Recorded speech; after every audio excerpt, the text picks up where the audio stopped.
Bagong labas ang Voge, and Voge of course is one of the newer brands in the country today. Una ko silang nakita sa EICMA in Italy, and ang mga nakikita ko doon primarily ay ang mga big bikes nila. Ngayon naman, sabak sila sa small displacement automatic segment in the form of the Voge SR150GT.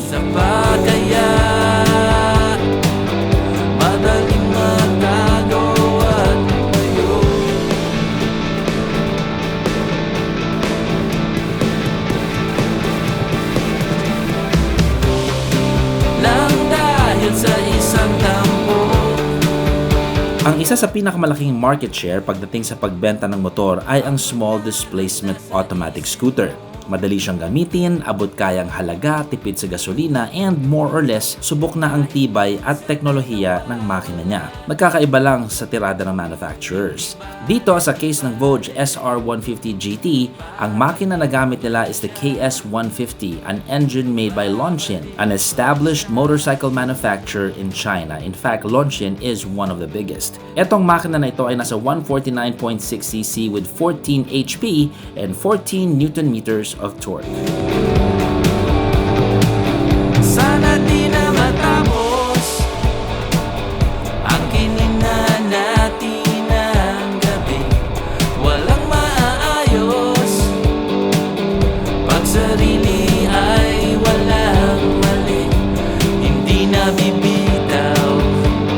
Yung suspension naman natin and ride in conjunction with the seat, it's more on the sportier side of things. So, pag banking, stable siya. Not to say though na hindi ito pwede sa tamang chill lang na ride. Yung riding position natin, it is upright, and sa height kong ito, it is very relaxed and comfy. So, kung pag malayuan, okay din siya. For our brakes, we are doing double disc here with ABS.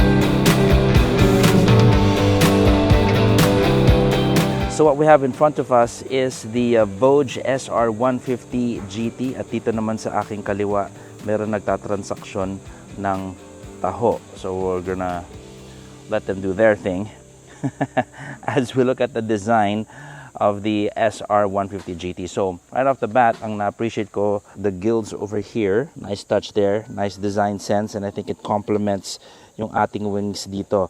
Incidentally, yung ating logo ng Voge also reminds me of the Armani logo na syempre mas mahaba may wings. So para mong tinanggal yung gitna ng Armani logo, tapos pinagdikit mo yung wings, tinanggal mo yung ulo, and that's what you get here. And don't get me wrong, I like it. The front is also pretty aggressive, and I've been seeing a lot of Evangelion design sense in a lot of the actually mga scooters na lumabas of late from the past half decade. Maraming ganun type na style na look, and totoo naman, okay naman siya. I mean, I can appreciate it. So if you're looking at the scoot from this angle, kneeling position ako, you can see we got some vents over here too. So if you look at this from this angle, I'm in the kneeling position. Our lines here on the side are all vertical, pero yung lines naman dito sa gilid pa upwards na pa ganun. So para siyang, it's got a facelift look, right? It's a facelifted look. We got some grills over here as well, and if you see, meron tayong ilaw dito, tucked away neatly. I think that is clever. From here, di mo siya mapapansin. Kailangan mo lumuhod para makita yung auxiliary lights. Our rules, pabago-bago, paiba-iba. Sa akin naman, maganda nga mailaw yung sasakyan para nakikita ka ng ibang tao at para maayosin yung visibility mo sa gabi. Huwag mo lang itatapat sa mga mata ng ibang tao, di ba? Para hindi delix.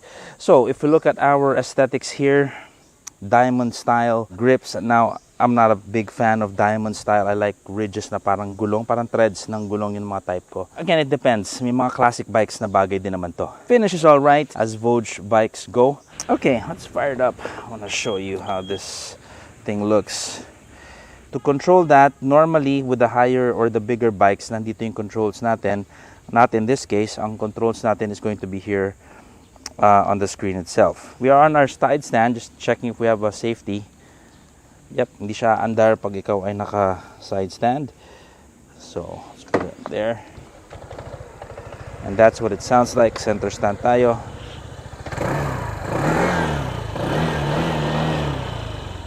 There you go. That's what it sounds like. And our busina. Wow. Usually, ano tayo, diba? Meep, meep, meep. Ito, medyo malaki ang boses niya para sa kaha. Ha, ha, ha. Actually, medyo truck nga yung tunog ng ano niya eh.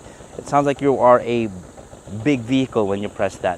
Ang na-appreciate ko sa ganyang busina ay of course malakas siya. However, ako ang preference ko, gusto ko meep-meep kasi gusto ko malaman ng mga taong katabi ko na ang dumadaan sa kanila or ang katabi nila sa daan, pag may nagmi-meep-meep ay motor. That's a small preference of mine. Isa sa aking wish list is something adjustable for the windscreen. It does a good job naman protecting. It's protecting my chest up to my neck, especially pag ako nakayuko.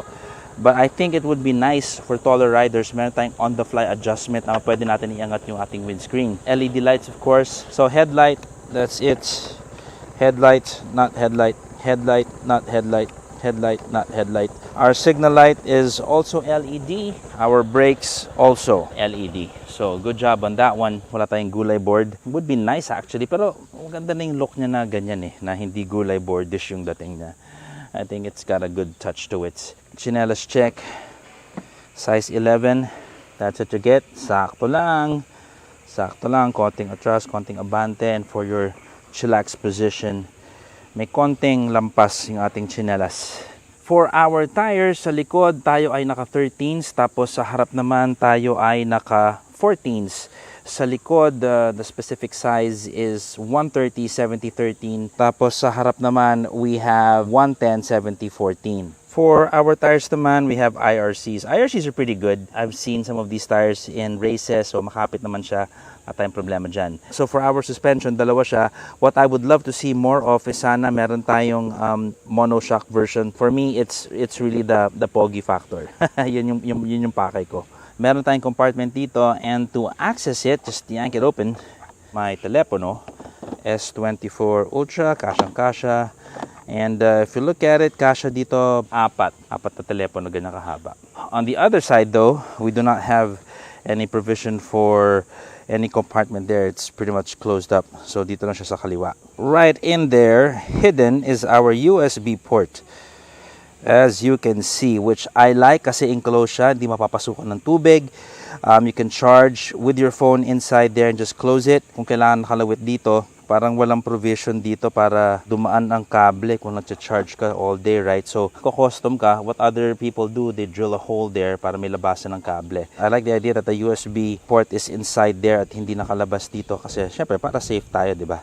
Hindi siya mag-ground or hindi mababasa. For our mirrors though, ito medyo palatable to para sa akin. Hey there, it's the mirror. Yeah, I prefer beefier stems, mas sturdy. But apart from that, just sticking to it is pretty okay until malaspag. But off the bat, generally speaking, mas type ko beefier mirrors. This is our switch for the auxiliary light. So down position is going to be yellow, middle position is off, up position is going to be white. This reminds me of a character in Star Wars and He-Man, si Orko. So that's the down position, off position, middle. Taas naman is white. Very nice putting it there. For our upholstery, pretty good quality. Our foam in the pillion is a bit on the plush and soft side. Hindi siya yung mga firm like what we see in other scooters. Generous din naman siya. It's gonna be a bit on the softer side. Kumakapal siya papunta dito. As you can see, meron siyang umbok. And then dito naman is for the main rider. And same observation, it's more on the softer, plushier side, less resistance. So the heavier you are, the faster you're going to be dipping into the seat. So let's take a look under the seat. Tada! That is what you get. So what I appreciate is ito, nabubuksan natin sagad. So it's not really bothering my elbow. I can get into the compartment, really get in there, no problem. Chinelas check, size 11. This is pretty much what you get. So space is decent. Full face helmet kasha dito. So goods yan. And our chop-chop paa. That is our chop-chop paa check. Mahilig ka mag-chop-chop ng legs. Hanggang dito lang siya, about 5 to 6 inches above my knee. So little things that we can appreciate here, we have a rubber band here. So kung meron kang gustong isabit dito like papel, di ba, hindi siya yung nakasingit lang, talagang meron kang rubber band that can secure it. So I appreciate that. They also have that over there. I appreciate it. It just makes things neat and just more tidy. So another thing that I would appreciate here, I think that would be good, is maybe a pilot light somewhere here para pagbukas mo ng U-box, you can see what's going on in here. Di mo na kailangan i-whip out yung phone mo para maglabas ng flashlight or to turn on your flashlight or to look for a lamppost, di ba? May ilaw na agad, and that's very, very convenient. So another plus here for the Scoot, pretty good finish for its grab bar that is also a bracket for your top box. I must say though, kung hindi ako magkakarga ng mga kung ano-anong gamit, tatanggalin ko na yung grab bar na yan. Kasi for me, pogi siya na ganyan lang siya. Walang nakasabit, di ba? Sporty Scoot talaga. However, dahil sa kulay niya, hindi siya halatain because this is silver. Pwede rin siyang i-black, I think. I think black would be a nice color to go with this white. Okay, in terms of our seating position, pretty upright.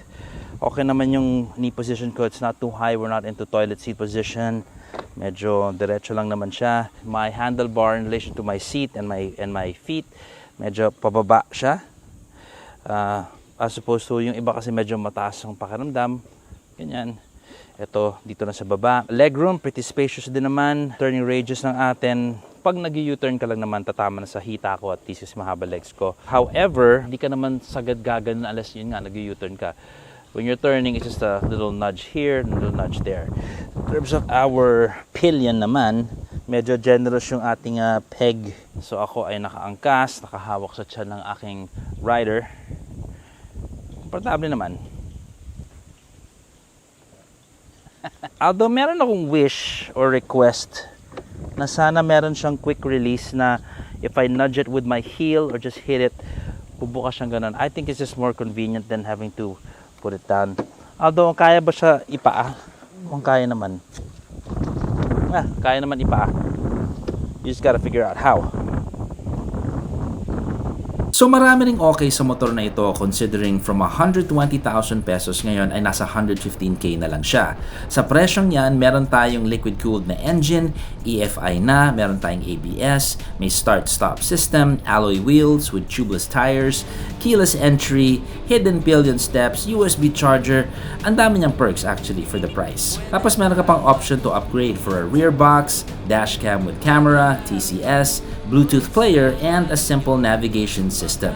115k, folks, you have all that, so okay na rin. So ang wishlist ko dito, dahil walang perfectong motor, sana magkaroon ito ng monoshock version like in the future variants. I think that's gonna look cool, napakaganda niyan, and it is at the same time functional. Also, sana mas deep yung connectivity natin from gadget to motorcycle. I think that would be also okay, yung tipong pati yung mga nangyayari sa makina nakikita natin sa isang app sa phone. That would be really, really good. And lastly, more color schemes beyond what we have now. I'd like to see this in a lot of colors from red, blue, and white. So makita ng yellow and orange, maybe matte gray and blue, you know, that stuff. So ang Voge currently is spreading around the world, and now, okay, at meron na rin tayong isang small displacement na alok galing sa kanila. Alam mo naman ang small displacement category sa bansa natin. Sobrang bagay. This is the Voge SR150GT. Sersak po from Makina Moto Features. Ciao! Babalik